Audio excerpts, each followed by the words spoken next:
عرضم بزرگتون که ساعت 6 بعد از ظهر مسابقه فوتبال ایران و عربستان تموم شد. من و حسین رفیعی و چند تا دیگه بچهای سازمان بودیم. لوازم داشتیم، دیرتر از ورزشگاه اومدیم بیرون. اومدم دیدم دم در ورزشگاه ساعت 10-12 شب یه آقایی هی قدم میزنه. عجیب. رفتم گفتم پدر جان چی عجیبه؟ 4 ساعت مسابقه تموم شده، ملت همه رفتن خونه هاشون، اینجا تنها وایساتی وقت شب، چی عجیبه؟ گفت عجیب نیست. گفتم خب چی عجیبه؟ گفت عجیب نیست که بیش از 100,000 جمعیت توی ورزشگاه بود، 22 تا بازیکن، 3 تا داور، چقدر مربی، کلاغ پرواز میکرد بالا ورزشگاه. تو چش من دیگه شازی تو فردا صبح تو بگو عجیبه. It's fabulous as can. Edmond Fessin och Chapo Martab. 1, 2, 3, 4.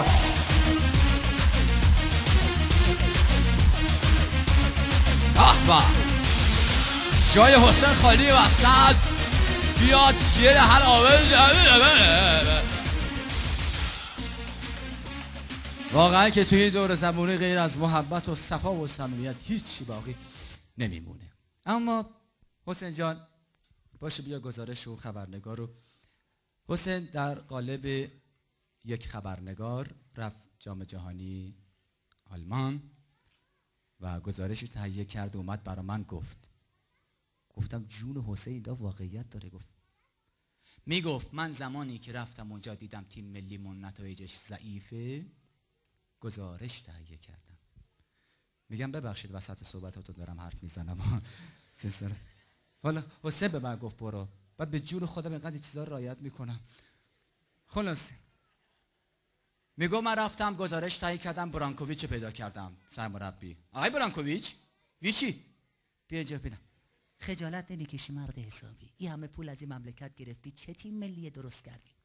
گفت همینو گفتم. برانکو بهش برخورد، برگشت در جواب من گفت اترتی ماتریچ نمراتی قجیره قدری مشری قدری قدری قدری مشری کلام داره بل علی دایی بسر کی علی کلمه صبر خودت یواشتن. آقای برانکوویچ ببینیم چی داری بلغور میکنی. آقای مترجم چلنگر چلی بیا ترجمه کن. گفت چلنگر اومد جلو چه میگه که ملی اومدن اینجا بابا خالد بچه‌ها علی دایی میگفتن نمیخواد توضیح بدی برو خونه‌تون. بابا تو با ترجیبی. حسین گفت بعد در نهایت دیدم که گزارش جواب نمیده، رفتم سراغ کاپیتان تیم ملی. آقای دایی باشه بیا از اینجا به بعدش رو خودت بگو که واقعا برای من مشکله. نه پدر چرا قیافت عوض شده؟ خدا وکیلی از محمد حسینی کلاهبردارتر اینه.